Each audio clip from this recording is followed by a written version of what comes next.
Құрметті балалар, бүгін біз әдебиет пәні сабағы, бөлім махаббат пен абырой, сабағымыздың тақырыбы Мұқағали Мақатаевтың Аққулар ұстағанда поэмасы. Қазақтың ақиық ақыны, абыз, Мұқағали Мақатаевтың поэзия патшалығына саяхат жасайды. Патшалықтың кілті, яғни сарайдың сыры өз қолдарында. Олай болса, саяхатымызды бастайық. Бүгінгі сабағымыздың мақсаты, яғни шығармадағы көркемдеуіш құралдардың метафора, теңеу, эпитет, қолданысын талдай отырып, автор стилін анықтау. Жаңа айттым ғой, бүгінгі біздің сабағымыз саяхат сабақ болады дедік. Мұқағали Мақатаевтың поэзия әлеміне саяхат жасаймыз. Енді Мұқағали Мақатаевтың патшалығының сарайына үңілейік балалар. Ақынның поэмасына арқау болған тақырып қандай? Кім айтады? Арқау болған тақырып қандай? Арқау болған тақырып баланың ауруы және махаббат туралы. Тағы да балалар қосатындар бар ма? Яғни сұлулық, махаббат және абырой. Дұрыс айтасыңдар. Енді осы Аққулар ұстағанда поэмасындағы кейіпкерлерді атап өтейікші балалар. Кейіпкерлерді. Анасы, әкесі, баласы және Жақсы. Ондай болса, біз топпен өткізуге бірінші топ табиғат тобы, екінші топ аққу, үшінші тобымыз ана тобы. Енді бірінші топтың тапсырмасы балалар алдарында тұр, яғни оқиға тауы әдісі бойынша шығарманың сюжеттік композициялық құрылысына талдау жасаймыз. Яғни бірінші топтың дескрипторы, сендердің дескрипторларың, әдіс бойынша шығарманың сюжеттік композициялық құрылысына талдау жасайсыңдар. Екінші топтың тапсырмасы әңгімеге сатылай кешенді талдау. Сендердің тапсырмалардың дескрипторы әңгімеге сатылай кешенді талдау жасаймыз. Үшінші топтың тапсырмасы мәтіннен көркемдік құралдарды табу. Ал бастаймыз тәртіп. Балалар бастаймыз.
Жанр түрі қандай?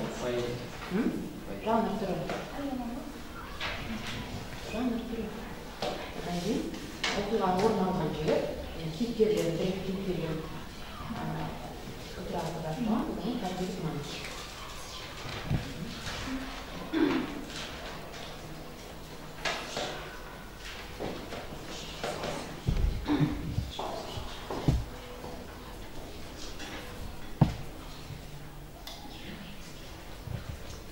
Болған топша бастаймыз балалар.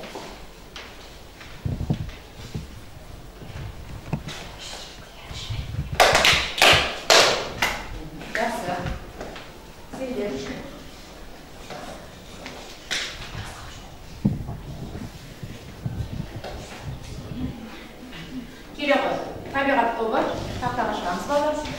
тобы. Келіп, тапсырмаңызды істейміз. Сендердің тапсырмаларын бірінші тапсырмаға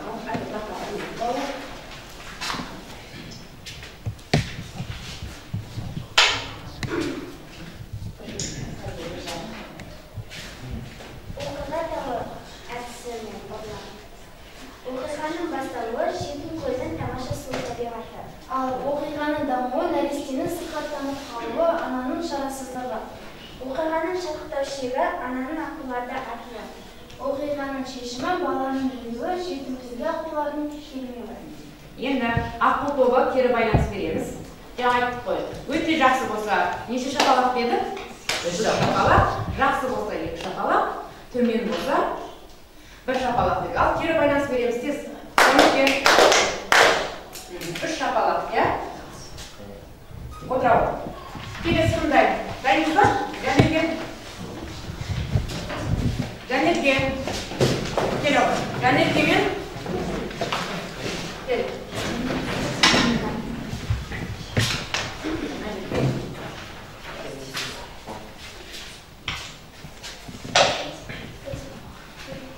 Шығарманың аты «Аққулар ұйықтағанда».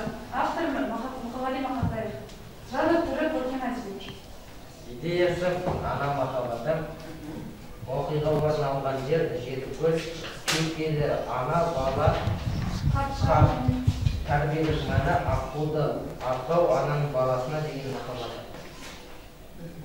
Жақсы. Енді аға берейік. 3 шақалақ. Біз Аққу тобы. аққу тобына жақсы баға береміз, яғни ол 3 шақалақ. Дұрыс, отырамыз. Кел, ең соңғы оқымыз. Келесі топ. Бізде жұмыс топ, иә? Жұмыс топ.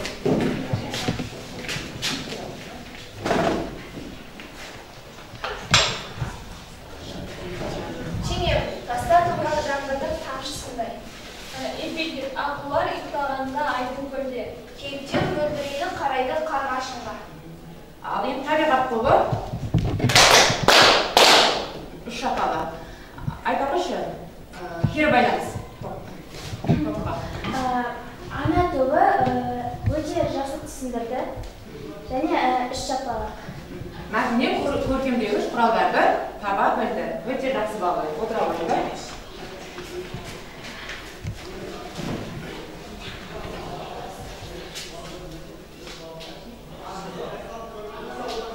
Енді кері байланыс болды. Егер маған сабақ ұнады, мен бәрін білдім десем, ақ аққуды жетістік басталғаннан еміз. Әлі де білгім келеді, қайырман ары қарай тағы да толықтыратын бар десеңдер, сұрақ жоқ.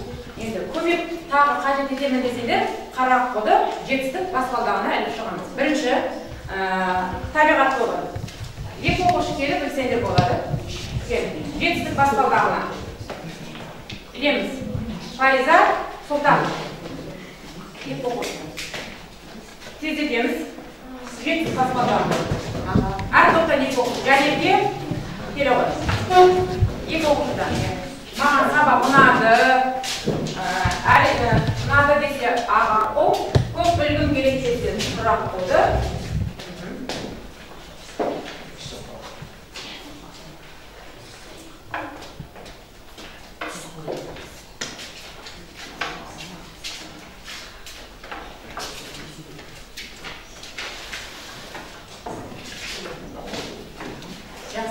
Олай болса балалар, күнделігімізді ашып, үй тапсырмасын жазып аламыз.